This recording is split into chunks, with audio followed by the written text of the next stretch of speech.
May kumislap na idea sa isip ni Rosalie. Kailangan makausap niya si Elvis. Makapangyarihan ito kagaya ni Lucif. Anak ito sa labas ni Don Martin.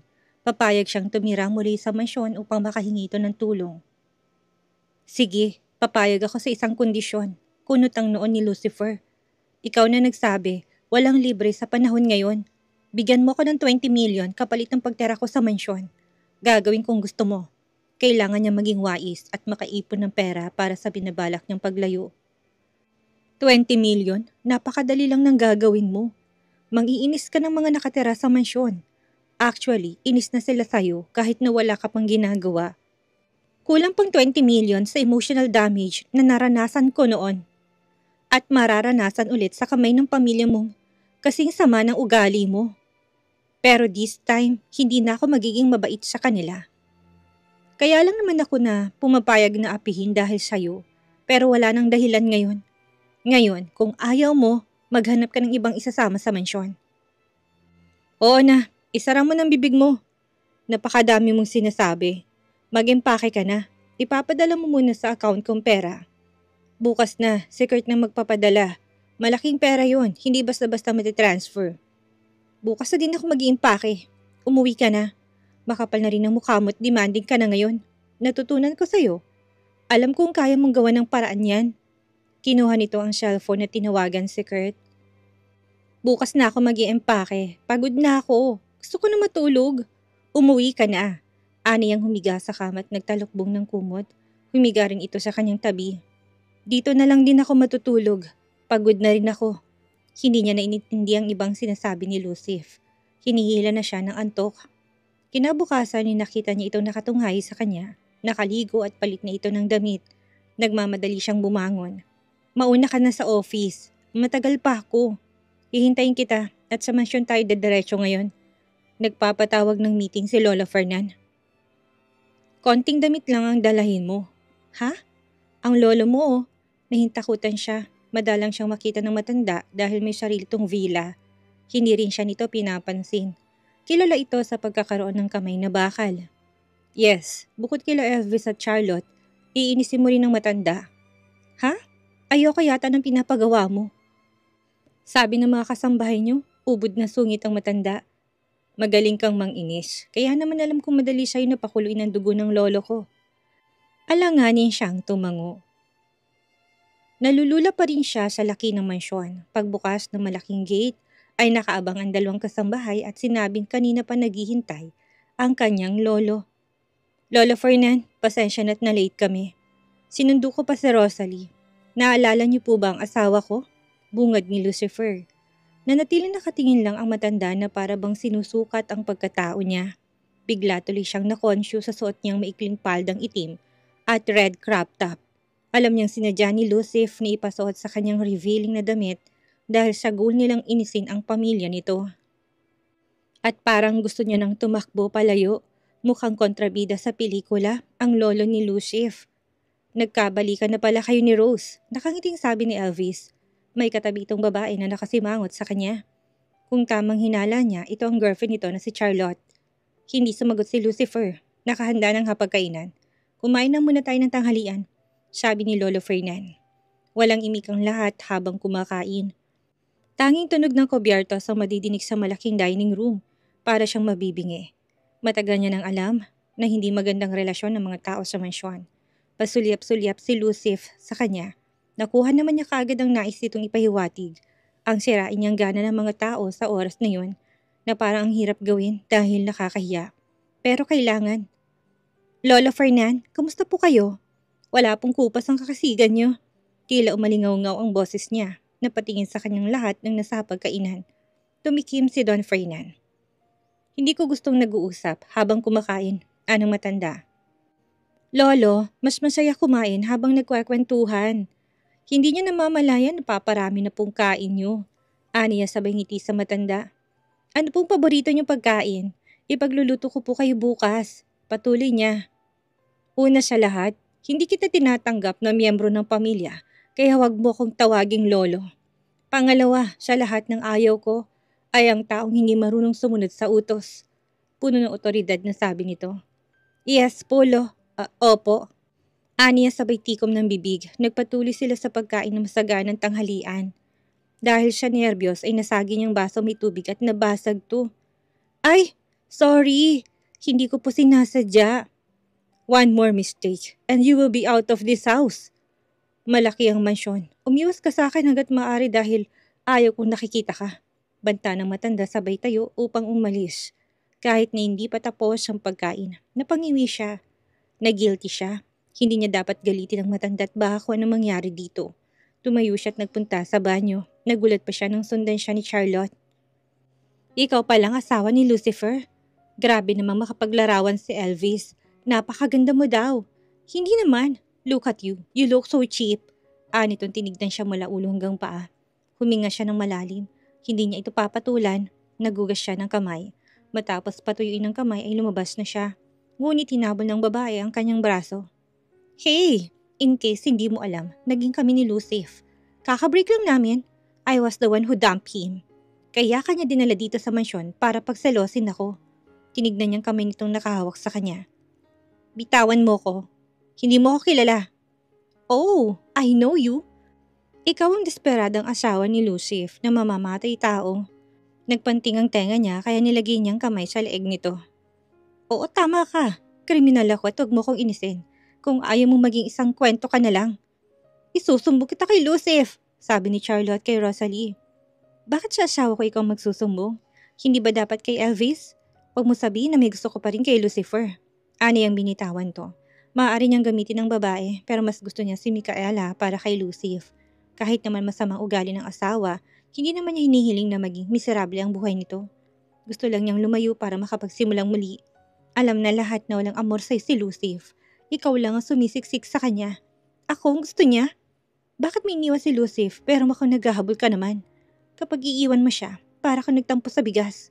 Dahil inutil siya at walang silbi. Kung hindi lang ako pinigil ni Elvis ay pagkakalat ko sa buong mundong sakit niya.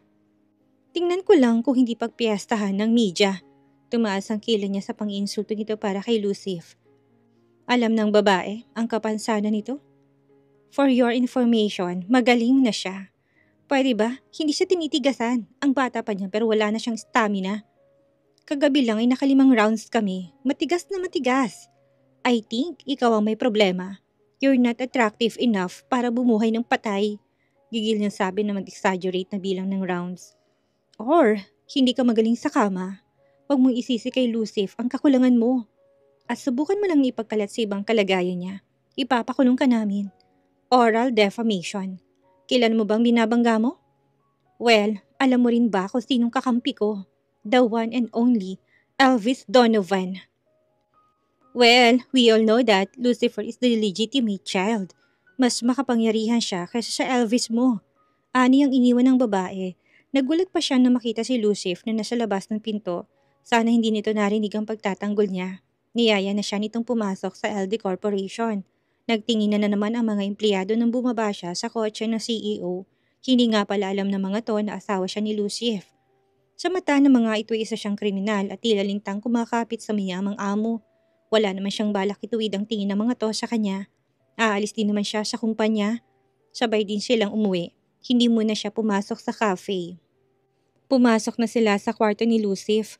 Malaki ang kwarto nito. Black and white ang kulay. Napaka-boring sa opinion niya. Wala rin na kahit na ano nakadisplay maliban sa abstract painting. Na king-size bed.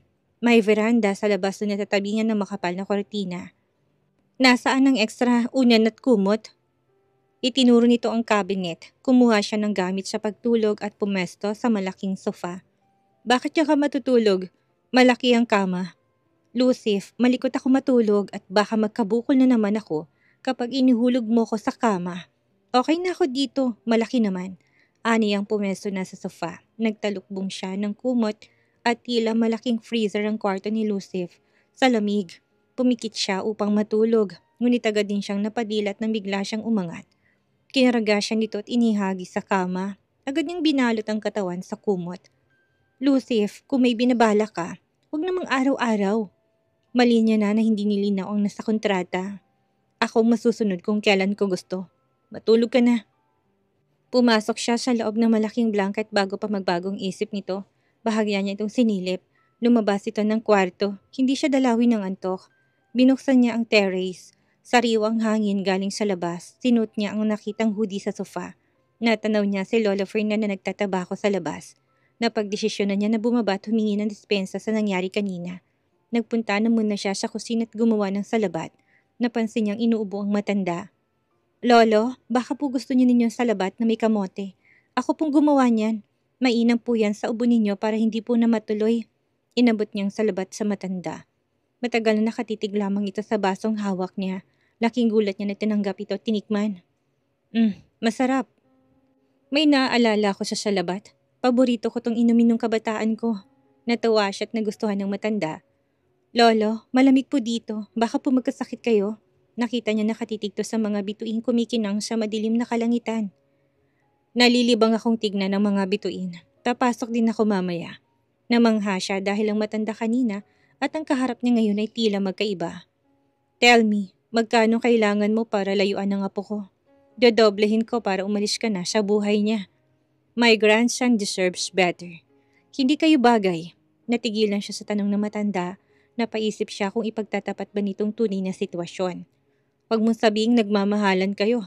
Basurang tingin niya sa'yo noon at imposibleng mahalin ka niya. At ikaw, pera lang ang habol mo.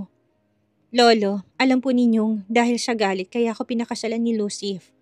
Hindi pa siya tapos sa pagpapahirap sa akin kaya ayaw niya akong pakawalan. Noong nagpakasal po kami ay may pinirmahan akong prenuptial agreement. Wala po akong makukuhang kahit na magkano.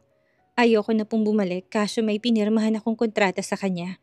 Sa sandaling matapos po, lalayo po ako at kaya wag niyo na po ako masyadong problemahin. Sa edad po ninyo, dapat less worry. Maging masaya po kayo. May tao akong naalala sa'yo. Isang taong nanatili sa puso ko, makalipas ang ilang dekada.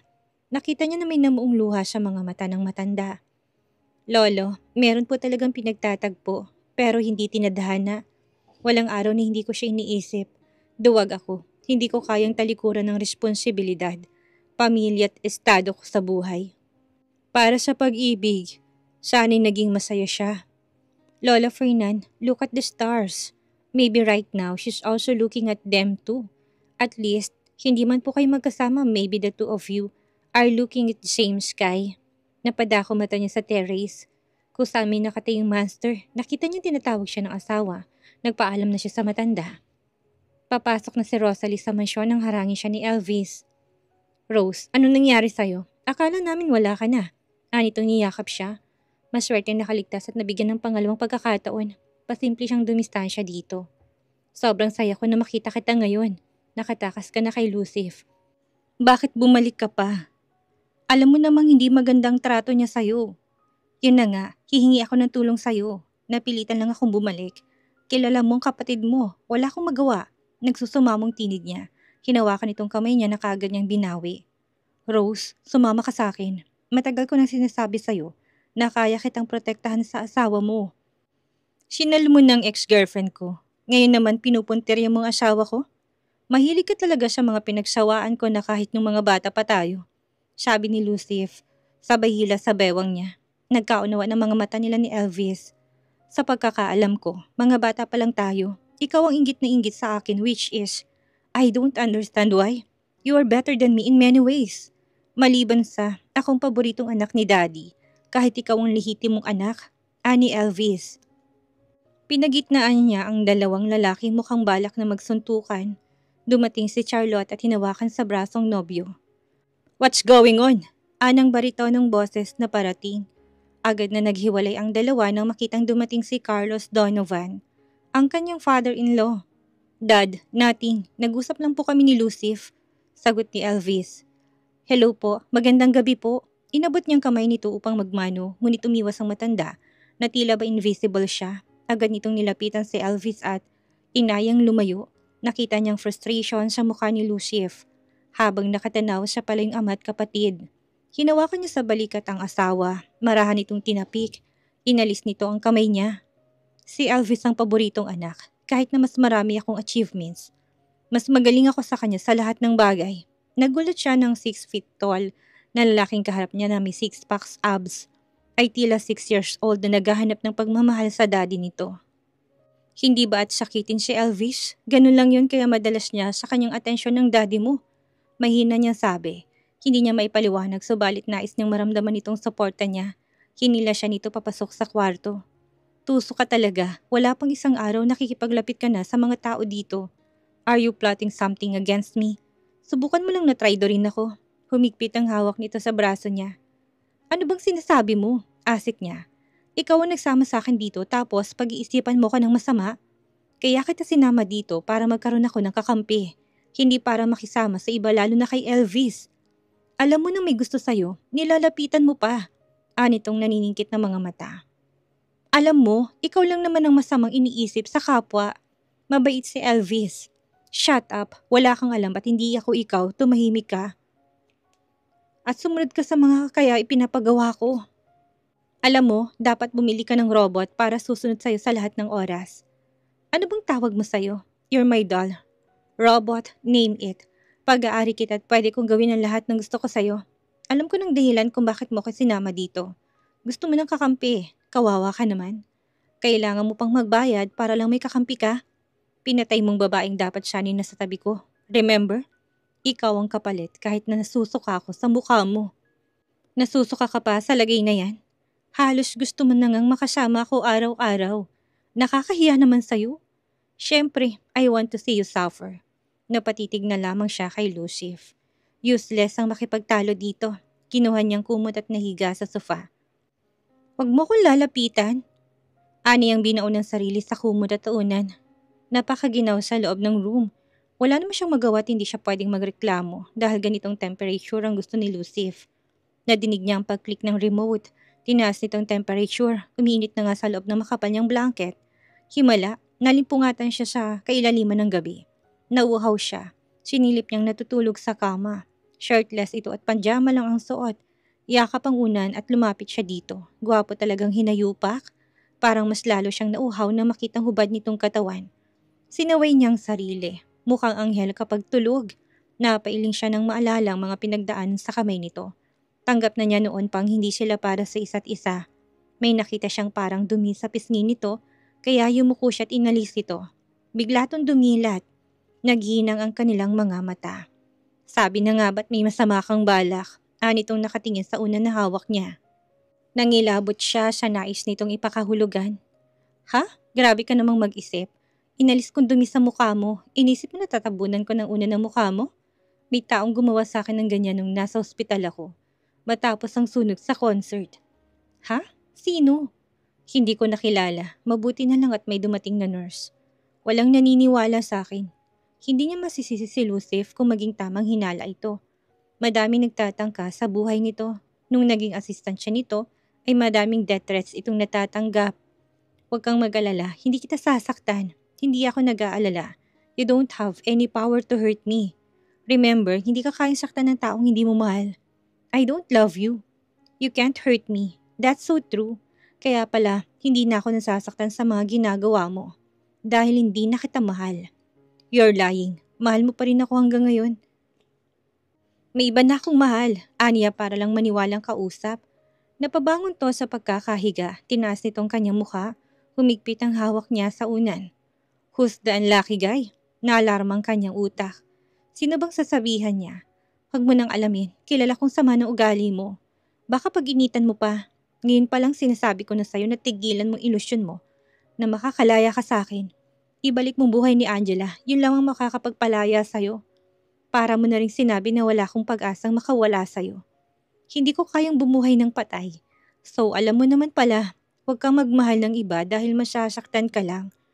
Hindi ka kailanman magkakaroon ng chance na magmahal at mahalin ng iba. Paano si Micaela? Papayag ba siya na maging mistress? Dahil lang sa paghihiganti mo sa akin? Of course, papayag siya. Huwag mong problemahin ang relasyon ko sa iba. Tumalikod siya at bumalik sa sofa. Pabiling-biling siya sa higaan. Hindi siya mapakali. Wala siyang maisip na paraan para makawala kay Lucif kung hindi ang tapusin ng isang taong kontrata. Pagkatapos noon ay lalayo siya ng buong pamilya. Uuwi sila sa probinsya ng ina. Maaga siyang nagising kahit nakulang ang tulog. Buti tulog pa si Lucifer. Nagmamadali siyang pumasok sa banyo para makaligo. Tumapat siya sa shower at nagsabon ng katawan. Pumikit siya upang namnamin ang daloy ng maligamgam na tubig sa kanyang katawan. Napapitlag siya nang may humapos sa kanya mula sa likuran. Bigla siyang humarap ng isang pagkakamali dahil nasa harapan niya na si Lucif na wala na ring saplot. Umatras siya ngunit madulas ang sabon sa tiles at nawalan siya ng panimbang.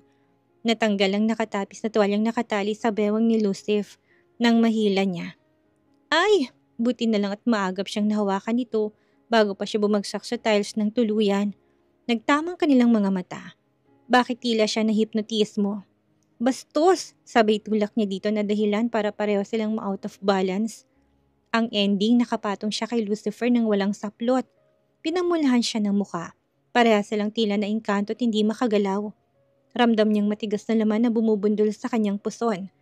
Parang wala namang erectile dysfunction. Tumayo siya at kagad ni inabot ng tuwalya, ngunit mas mabilis nung sinuguban siya at niyakap ng patalikod. I need you now. Anitong kinagat ang kanyang balikat. Huminga siya ng malalim bago humarap. Matapos lang ipagbibigyan niya ito, ngunit nalaki ang mga mata niya nang sinil siya ng halik ni Lucif sa labi. Halos hindi siya makahinga. Open your mouth. Anitong lumayo ng bahagya sa tabi niya. Sumunod naman siya. Napakaganda at sexy talaga ng katawan mo. Sa akin to ha? Sagot. Tumango siya. Hahawak sana siya sa katawan nito ngunit naalala niyang ayaw nito ng hinahawakan. Kinarga siya at dinala sa kama. Nagsimula itong gumalaw, ngunit may kumatok na hindi nito pinansin. Nadinig niyang mahinang mura nito. Lumalakas ang katok kaya naman nagsuot ito ng robe at binuksan ang pinto.